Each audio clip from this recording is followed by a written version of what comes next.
Really messing up. Oh, shit.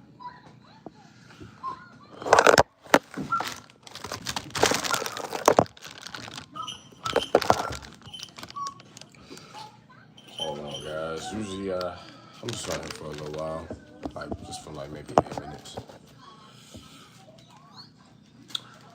See how this feature works. Um, to be honest with you, kind of tell you guys what I'm thinking about coming out with a couple more videos, probably uploading them this week, maybe one or two. The main thing that I want to get on, I know um,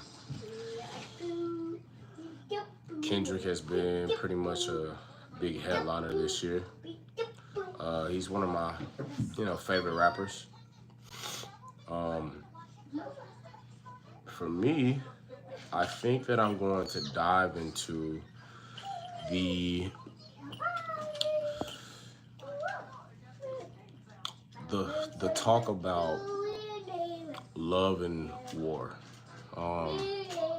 I think that a lot of humans don't really dive into that sector, and that's something that I think Dot talks about a lot in his music. And I know from him he's a very spiritual individual. A lot of his music is uplifting, a lot of empowerment movement, that type of lane. But something that I saw in the past couple of years from Kendrick is that he dives into the sense of this human acceptance of ourselves that we don't really talk about. We don't really talk about pain and anger and certain things with our emotions that sometimes can be shown as weakness. A lot of times we find ourselves in this place of thinking that these emotions or phases that we may have or maybe down or maybe even with conflict, we sometimes talk about how that can show a sign of weakness. But I think Kendrick sometimes dives into a more different type of approach, because he talks about with his music on how some people can take your kindness and the person that you are, they can take that as a weakness. And sometimes you have to use this form of conflict, this form of anger, and these certain emotions, and use it as a form of war. And even though that you may love this person, or you may care about this person, we see that Kendrick dives into a place of showing that he's still accepting the human nature, the human acceptance of himself. And I think that for me, I talk a lot about human emotions. I go to therapy. I go to therapy every week. And a lot of times, I was just talking to my therapist about, how sometimes I see people who, have like these certain dark sides of them. Like, for example, certain celebrities, as we see what's going on with the whole Sean Combs and Jay-Z situation.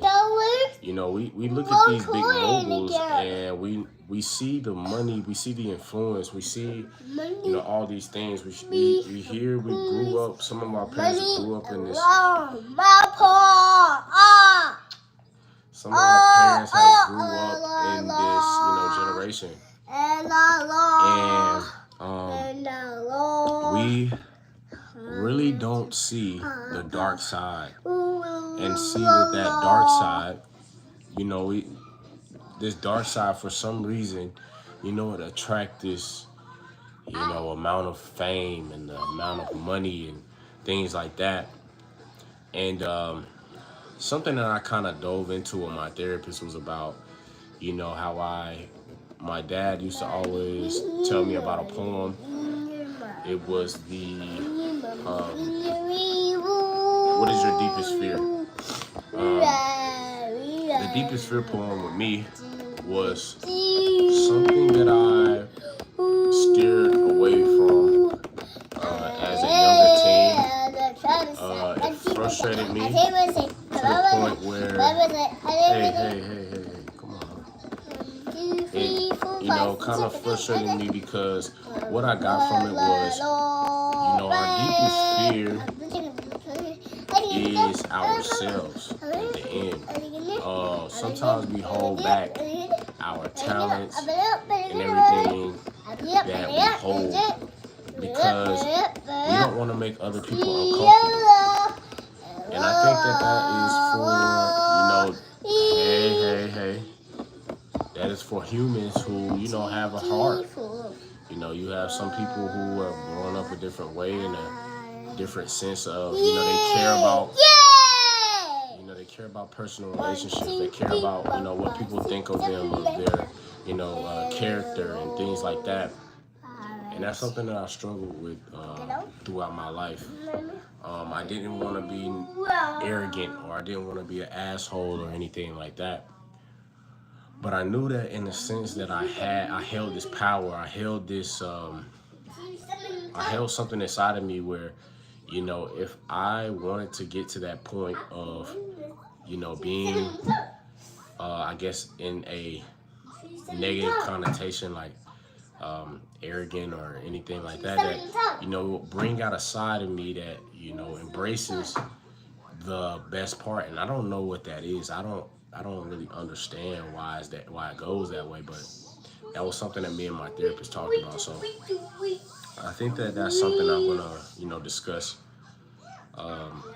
into this week, because as we saw, like I said, going back to Kendrick, we saw some of the best, the competitiveness, and we saw, you know, all of his talent and the different places that he took us within this Drake and whole Kendrick beef. And you know, it was something that really struck me was it was two. It was the 616 and it was the Meet the Grams. Those two are two very powerful songs, because when Kendrick talks about in 616 on God, like, is this me? Like, there's opportunity to go to war with this guy. And you know, sometimes you have to take it to that level. And it's not like he wants to do it, but he has to show, because he feels that he has to show this side of him that brings out the best of him. And I also think that's what Kendrick is gonna dive into on this new album. That, you know, hopefully I'm expecting that he possibly drop soon. I thought GNX was, you know, it was a pretty good, but, you know, I expect more out of Dot, for real. But yeah, man, and you know, Meet the Grams, we heard the very dark. It was very dark, but, you know, it